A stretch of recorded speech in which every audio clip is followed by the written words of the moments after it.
30 years on from the Oslo Accords, we're still not seeing any semblance of a democratic or representative body that speaks for the Palestinian people. To advance the Palestinian cause, there must be a very open and clear admission that the paths that have been chosen have led to failure next to another failure.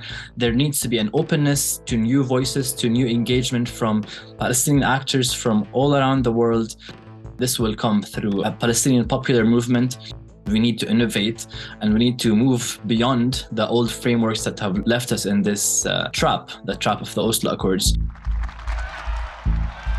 The path of the Oslo Accords has only made things worse. The settlement expansion and the annexation of the territories and the siege have continued unabated for decades.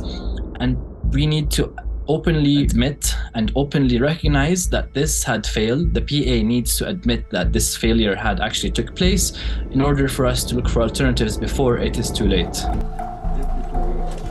What has been achieved over the past few decades, it's not hard to see that the role of the PA became to be a subcontractor for the occupation, and it became a tool that ensures the continuation of the status quo on the side of the Palestinians.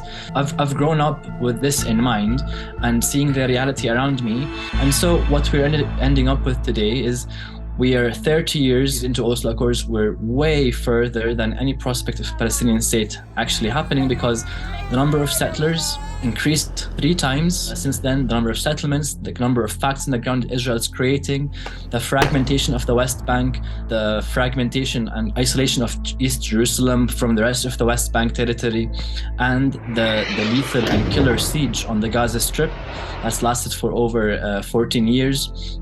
All of those factors together point to one thing, that the situation today is much worse 30 years after the Oslo Accords than people had been hoping 30 years ago.